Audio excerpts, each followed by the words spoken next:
Hello everybody, welcome to Yarn of a Kind. My name is Alicia and I am really excited today because I'm going to be crocheting something for Valentine's Day and I want you guys to try and guess what it is.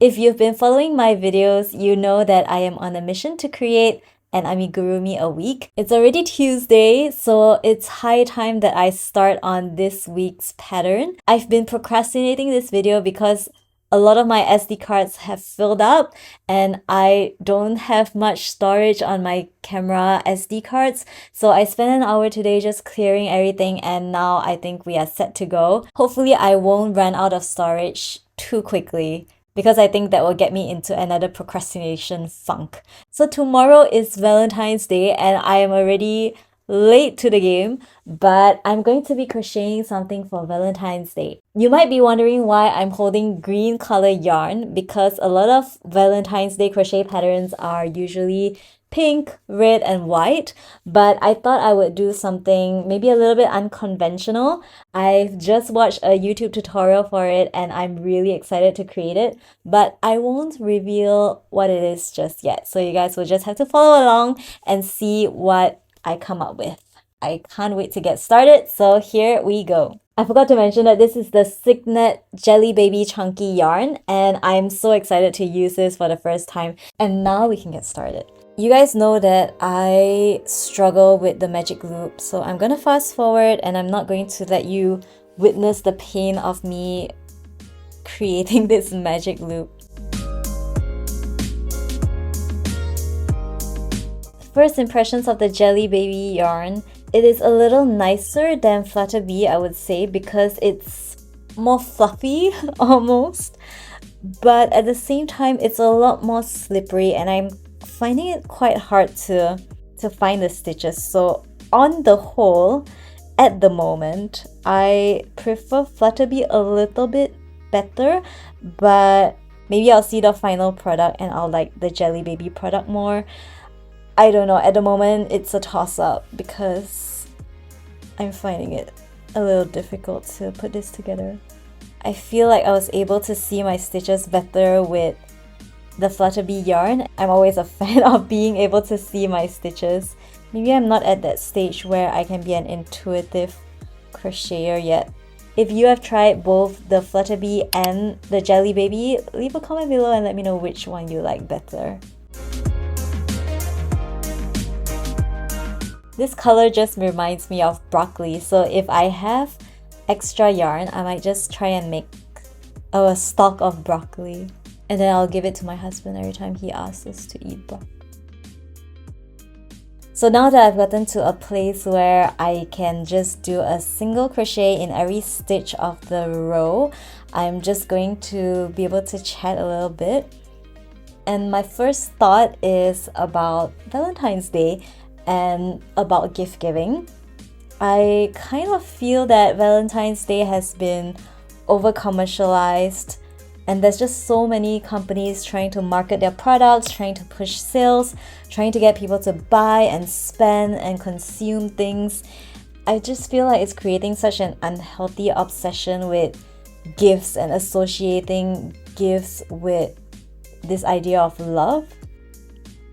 And if you've heard of the 5 Love Languages by Gary Chapman, there are so many other ways that you can express your love and affection for another person, whether it's your significant other or somebody else that you love. I'm just glad that for my husband and I, our top love languages are not gifts, because I am the worst at gift giving and I would probably die if I had to think really hard about what to give my husband every year. For me, my top love languages are quality time and acts of service. And for my husband, it's quality time and words of affirmation, I believe. And I just love that we don't have to stress out too much about giving gifts to one another. Funny story, last year we celebrated Christmas together and he got me a study Bible which he knew I really wanted. And when he gave it to me, I was both surprised and shocked because I didn't know that he was going to buy me a gift and I hadn't got him anything. Like early on in our relationship, we set a principle of not buying each other gifts just for the sake of it. So even if there's a special occasion like Christmas, birthdays, anniversaries, Valentine's Day, whatever, we are just going to have a special time together, really appreciate each other, but there's no need to buy gifts that we don't need. And I stuck to that principle for Christmas, but he bought me that study Bible, which was a really good gift, and I really wanted to have it to be able to study the Bible more seriously. So I really appreciated the gift. So I didn't get him anything, and then this year I realized that he needed a charger for his phone, so I bought him a charger and gave it to him for Christmas, and he's really happy with it. He uses it every day because his old charger died almost immediately after I gave him the new one. So that's our principle. We only give gifts when it's necessary and it's practical, when it's something that we know the other person needs and will use. And it's gone really well for us so far, and it helps to not accumulate too many things in our house. And I just feel like we can express our love for one another in other ways that don't involve spending a lot of money. So I'm really done with one piece of the pattern, and I'm really happy with it. It's super cute. It's actually a lot smaller than I thought it would be, but that's okay. I think I'm really happy with this. It's just so adorable. So I'm gonna make another one of these, and I'm gonna start on the last part of the project.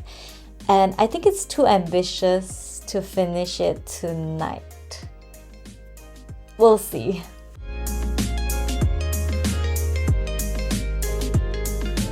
Okay, so I'm done with these two cute little blobs, and now it's time to start the last part of this pattern. And initially I was going to use this color to crochet the last part of this pattern, but I decided against it, and I'm going to use the same color to crochet all the pieces. So that's what I'm doing here. I've done the chain, and I am doing some double crochets right now. Honey, do you want to guess what I'm crocheting? Dragon. Nope. Broccoli. Nope. One more guess. Northern Lights. Northern Lights. No. Yeah.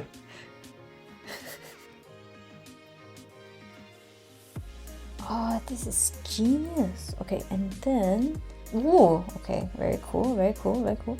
I'm going to reveal the pattern at the end of the video when I'm done. This is the last piece, and it goes together with these. So try and guess what I'm crocheting. I'm not done yet, but I just finished the bottom of this, and it's so pretty that I just had to pause and show it to the camera. I love it, and I can't wait to see how it comes together at the end. And I hope that it's big enough. I don't mean to come off as someone who is against gift giving or against celebrations of love or anything like that. It's completely fine if your love language is gifts, and I don't think there's anything wrong with having a day designated in the year to celebrate love. I just want to emphasize that gift giving is not the only way to express your love for somebody, and that Valentine's Day is not the only day where you demonstrate your affection for someone. I think it's important to have regular opportunities to connect and appreciate your significant other. And yeah, that's how you maintain a good relationship, by being intentional about things like that. It could be on Valentine's Day, but it shouldn't only be on Valentine's Day, is what I'm saying.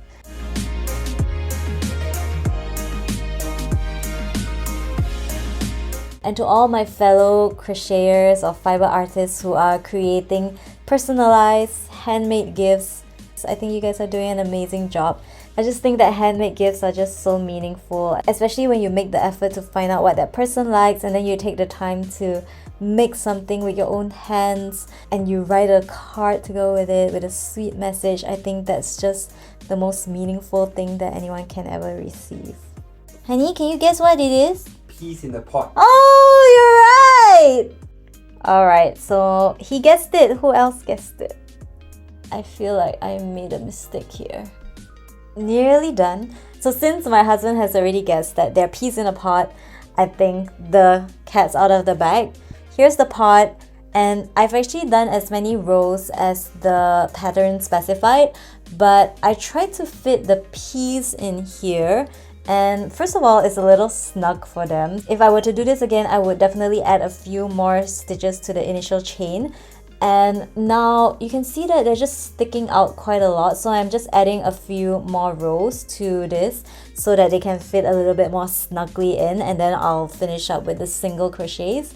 As I'm getting more experience in crocheting amigurumi, I'm learning to adapt the patterns, and I think it's a really important process to go through to kind of try out different patterns and try to adapt them. You can slowly figure out the general rules for amigurumi. Like crocheting these little spheres took no time at all. I already knew that we were going to do a certain amount of increases and then some fixed number rows and then some decreases. So I was mentally prepared for that.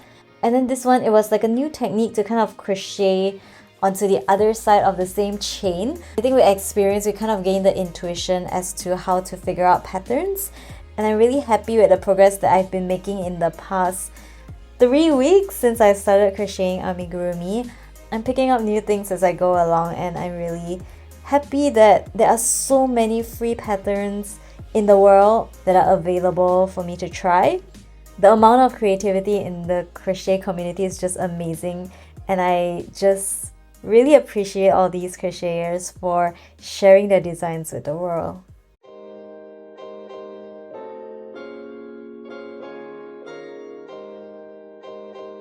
I love it! I love it so much. Okay, let's see whether this fits them. Oh, they're so cute. Ah!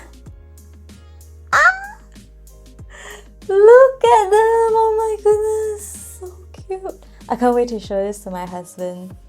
Okay, I think now we can do the single crochets. So why did I choose this peas in a pot pattern to do for Valentine's Day? It's because when my husband and I got married, we thought that we were so similar.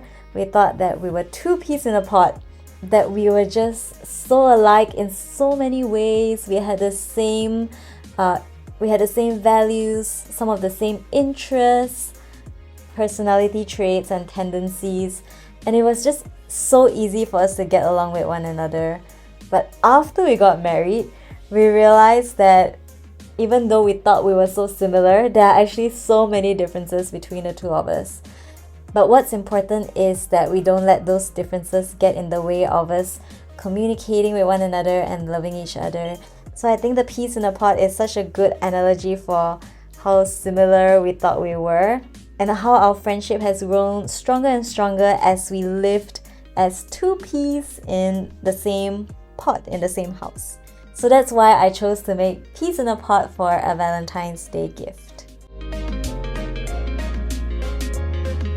It is now 1 a.m., which means that I've been working on this for 4 hours with a little bit of a break in between, but it is finally done. I'm not 100% happy with this pot because I think this side could have been so much neater. I feel like I also made it smaller as I went along, so if I make this again, that's definitely something I would want to correct, but I think it's a user error and it's not at all anything to do with the pattern. But let's put them in and see how they look. It is a little bit of a snug fit. Look at it, it's so cute! So this is the two peas in a pot pattern by Pixel Peach. I'll link it in the description box below if you want to check out this pattern. It is a free pattern and there's a tutorial which is absolutely brilliant. Go and make this. Give it to a sibling, give it to a best friend, give it to your significant other. It's just so adorable. And I need to go and sleep now, but happy Valentine's Day everybody. Thank you so much for watching and hanging out with me, and I will see you guys in the next video with a new amigurumi. Bye!